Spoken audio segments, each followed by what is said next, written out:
Hi all. अभी देखेंगे हम सीटेट फोर्थ फेब का लेवल 2। अगेन हम लोग जाएंगे लाइक ज्योमेट्री के साथ पहले, बाकी के डिफरेंट डिफरेंट क्वेश्चंस देखेंगे क्योंकि ज्योमेट्री का थोड़ा पार्ट ज़्यादा रहता है आजकल सीटेट के पेपर में, राइट। तो क्वेश्चन नंबर 11 अब हमसे बोल रहा है कि if length of two sides of a triangle is 5 centimetre and 9 centimetre then the length of third side of triangle, right. अब इसमें आपको एक छोटा सा कंसेप्ट समझना पड़ेगा कि जब भी हमको कोई गिवन टू साइड्स रहते हैं तो थर्ड साइड मैंने माना x। अब x की जो लिमिट होती है ग्रेटर देन और लेस देन, वो बाकी दोनों साइड्स लेट्स अज्यूम a और b, राइट, उनके सम से छोटा होगा और उनके डिफरेंस से हमेशा बड़ा होगा, ठीक है। इन दोनों के बीच इसकी रेंज होती है। अब जैसे हमको दिया हुआ है 5 सेंटीमीटर एंड 9 सेंटीमीटर, तो यहाँ पे मैं रखूंगा 9 माइनस 5 x 9 प्लस 5, ठीक है, ये हो गया 5। तो ये कितना हो गया 4x 14, करेक्ट। अब हमको क्वेश्चन क्या दिया हुआ है, थर्ड साइड का पूछा था तो पहले हमने कंसेप्ट समझ लिया। अब क्वेश्चन में हमसे क्या है, इज एग्जैक्टली 3 सेंटीमीटर। जब हमारा 4 से कम 4 से बड़ा होना चाहिए तो क्या 3 सेंटीमीटर हो सकता है? नहीं हो सकता।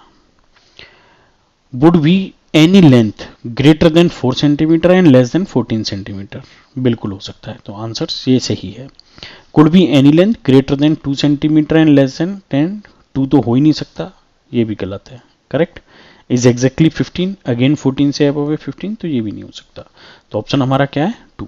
आपको यही याद रखना पड़ेगा कि कोई भी दो साइड अगर हमको दी हुई है तो उनके डिफरेंस से बड़ी होनी चाहिए तीसरी साइड और उनके सम से छोटी होनी चाहिए, ठीक है ना।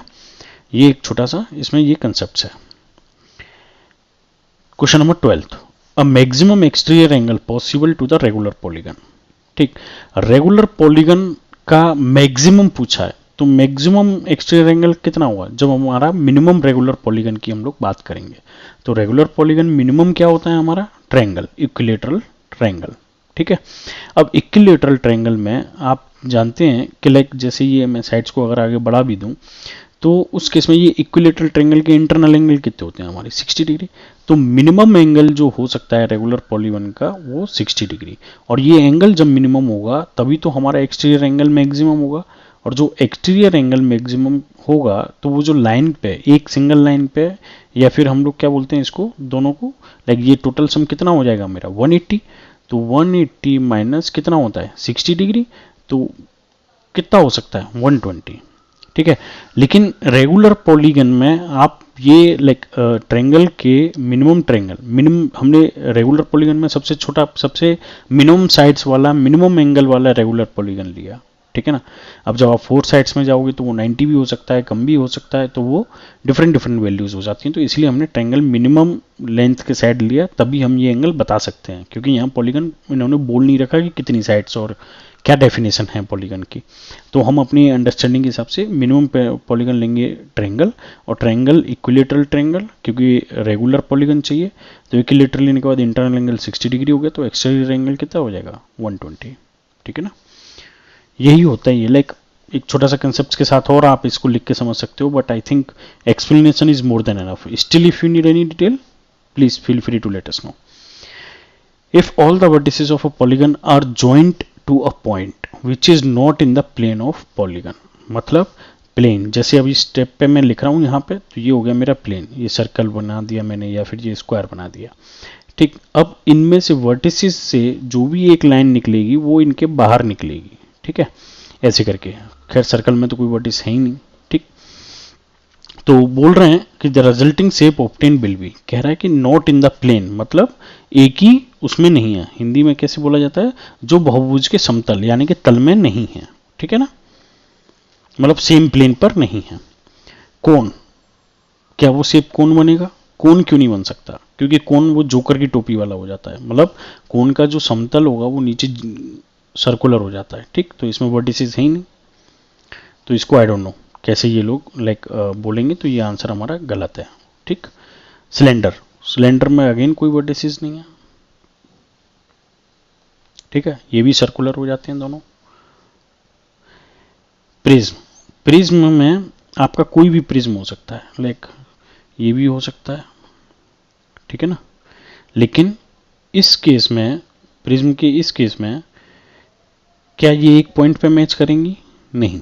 प्रिज्म के केस में हमेशा आपका चाहे ट्रेंगुलर हो, राइट, पेंटागन हो, कोई भी हो, तो ऊपर भी सेम पेंटागन की शेप होगी ना, पॉइंट थोड़ी होगा।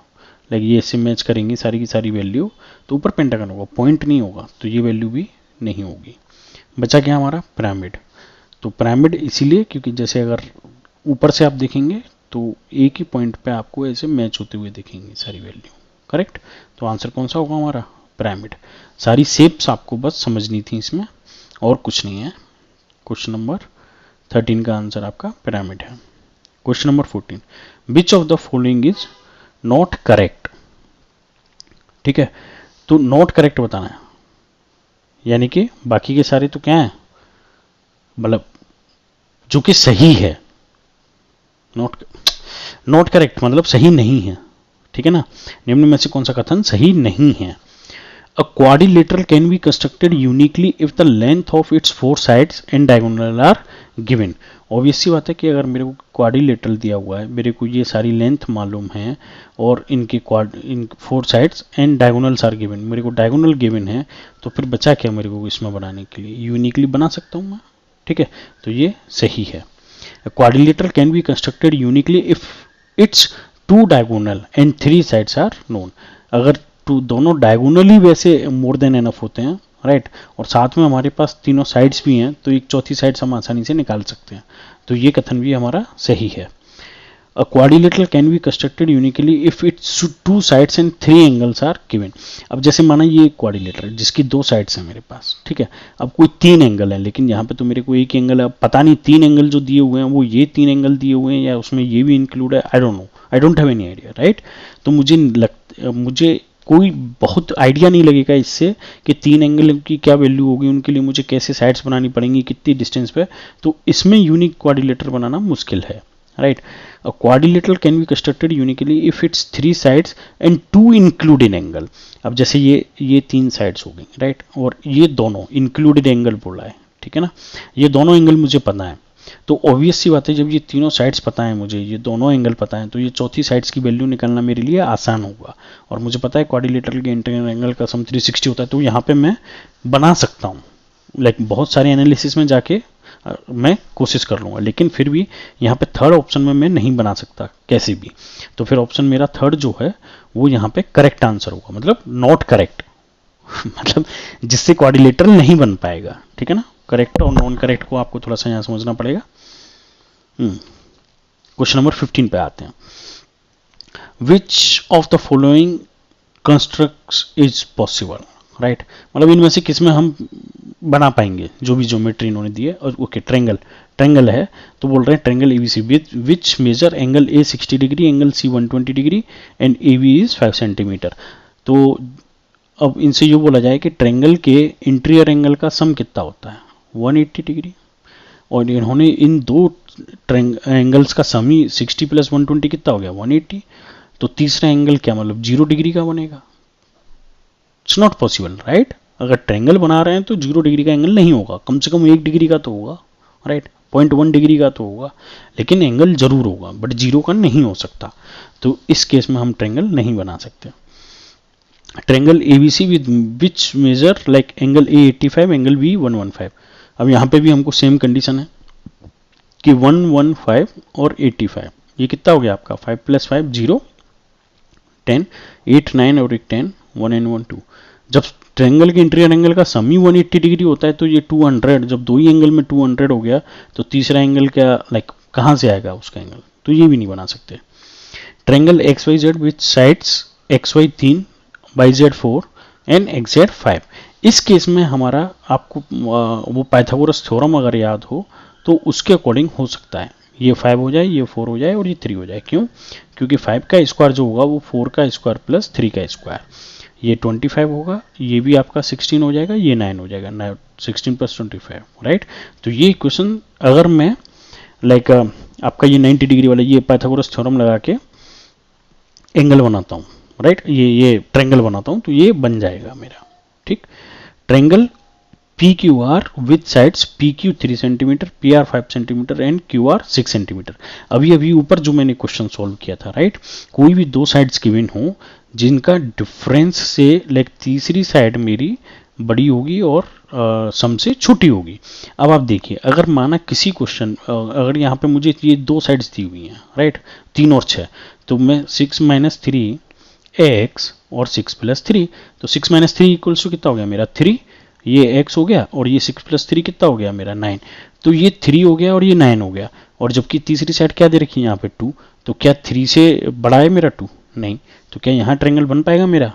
नहीं बन पाएगा, राइट। तो थोड़ा सा आपको ये ब्रॉडली ये वाले इक्वेशंस पे सोचना पड़ेगा कि इसमें ट्रायंगल बन सकता है या नहीं बन सकता है। तो आंसर हमारा कौन सा सही होगा इसमें? थर्ड, ठीक है ना। Question number 16. The diagonals of a rhombus are this and this respectively. Then its perimetry. तो यहाँ पे थोड़ा सा रोम्बस की प्रॉपर्टीज को लेके भी हम लोग बात कर लेते हैं, ठीक है। तो ये हमारा एक रोम्बस बना लिया मैंने, ठीक, A B C D. Rhombus की प्रॉपर्टीज के अकॉर्डिंग उसके डायगोनल्स क्या होते हैं? इक्वल होते हैं, ठीक, और इक्वल के अलावा बाइसेक्ट करते हैं और 90 डिग्री पे करते हैं, ठीक है। तो बाइसेक्ट कर रहे हैं, तो माना ये मेरा कितना था? इक्वल मतलब ऐसा नहीं कि लेंथ इक्वल होती है, मतलब रोम्बस के डायगोनल्स इन द सेंस मेरा इक्वल से मतलब ये नहीं था कि लेंथ इक्वल होते हैं। रोम्बस के डायगोनल्स जो हैं, मैं ये कहना चाह रहा था कि लाइक दोनों यहाँ पे क्या करेंगे आपके? बाइसेक्ट करते हैं एक तो, और एक 90 डिग्री के एंगल पे एक दूसरे को बाइसेक्ट करते हैं, ठीक है ना। तो हाँ, अब हम अच्छे समझते हैं। ये बाइसेक्ट कर रहे हैं मतलब 10 है तो ये 5 5 हो जाएगा, और ये 24 है तो ये 12 12 हो जाएगा, राइट। तो यहाँ पे आसानी से मेरी थर्ड साइड निकाल सकता हूँ, राइट, अगेन पाइथागोरस थ्योरम लगा के। तो ये थर्ड साइड मेरी क्या हो जाएगी? मैंने इसको मान लिया x, तो एक्स स्क्वायर इक्वल्स टू कितना हो जाएगा? 12 square plus 5 square, 12 square 144, 5 square 25, right. तो ये हो गया 169, तो x equals to under root of 169, तो ये किसका अंडर रूट होता है? हमारा 13 का, राइट। प्लस माइनस, माइनस क्योंकि डिस्टेंस अपनी माइनस में नहीं हो सकती तो अपन प्लस कंसीडर कर लेंगे यहाँ पे, ठीक है ना। तो ये होगी मेरी साइड 13। अब इसकी पेरीमीट्री निकालनी है हम, तो पेरीमीट्री का तो हम हमेशा ही बोलते थे कि रेम्बस में हमारी सारी साइड्स क्या होती हैं? इक्वल होती हैं, राइट। ये साइड्स इक्वल की लेके मैं बोल रहा था, लेकिन गलती से मुंह से ये डायगोनल इक्वल निकला था मेरा। तो ये साइड्स इक्वल होती हैं हमारी सारी। तो अब इस केस में हमारा इसका पेरीमीट्री क्या हो जाएगा? लाइक पेरीमीट्री के लिए तो हमेशा मैं एक ही फॉर्मूला जानता हूँ, 2l प्लस बी, रेक्टेंगल वाला, करेक्ट, जहाँ पे l इक्वल्स टू क्या हो जाए मेरा? b हो जाए। तो l प्लस l, तो 2 इंटू 2l, तो ये कितना हो गया मेरा? 4l, या फिर आप डायरेक्ट याद रखो 4l, ठीक है। तो कितना हो गया? 4 इंटू l कितना है मेरा? 13, तेरे चौक तेरे 26, तेरे 43, तेरे चौक 52, राइट, 52। इसका आंसर कौन सा हो जाएगा मेरा? 52। कोई डाउट है तो पूछिएगा। क्वेश्चन नंबर 17 पे आते हैं।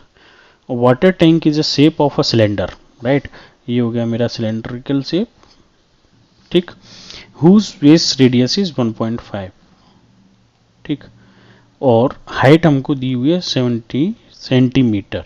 अगेन अब ये यूनिट कन्वर्जन का फॉर्मूला, लाइक यूनिट का ख्याल रखना है हमको, ठीक है।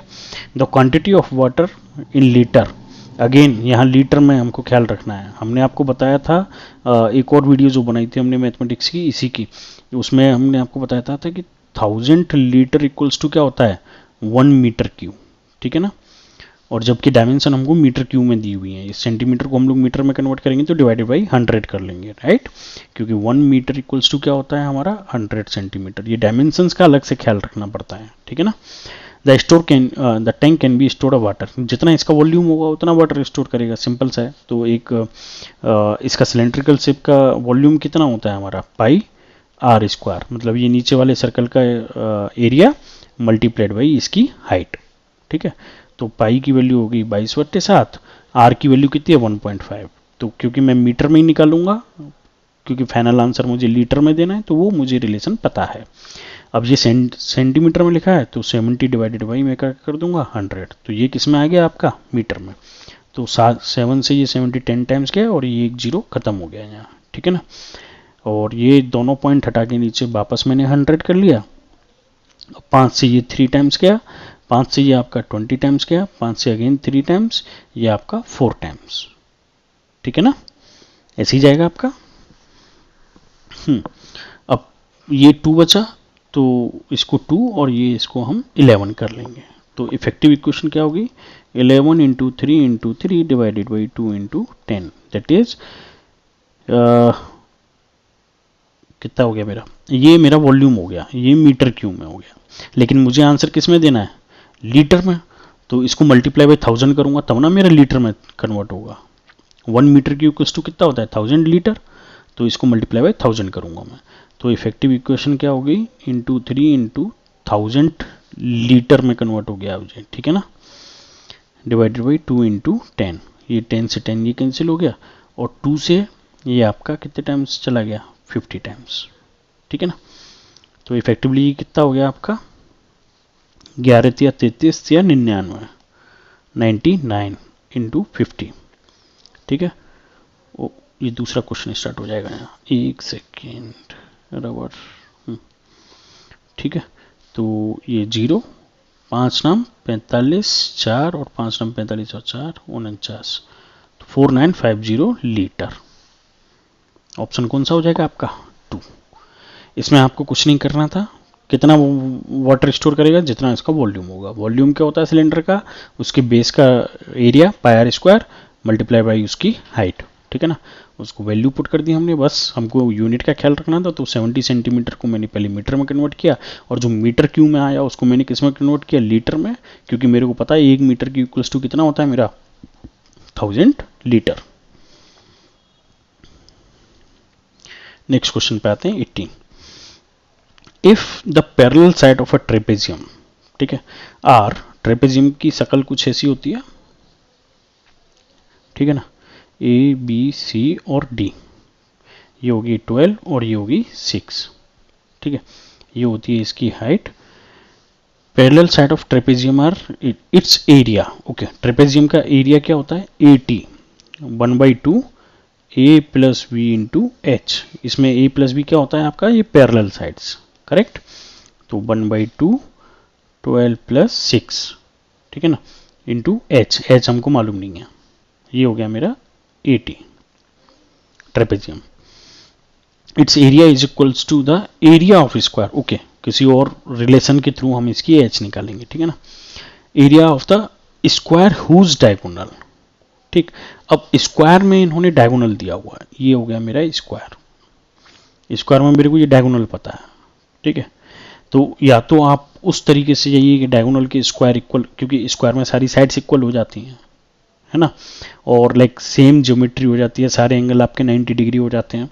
तो वो पाइथागोरस लगा के उसकी साइड्स वगैरह निकालिए, या फिर इसका डायरेक्ट फॉर्मूला आप याद रखिएगा, 1/2 डी स्क्वायर, डायगोनल दिया हुआ है तो 1/2 करके डी स्क्वायर हम निकाल सकते हैं, S Q, area of the square.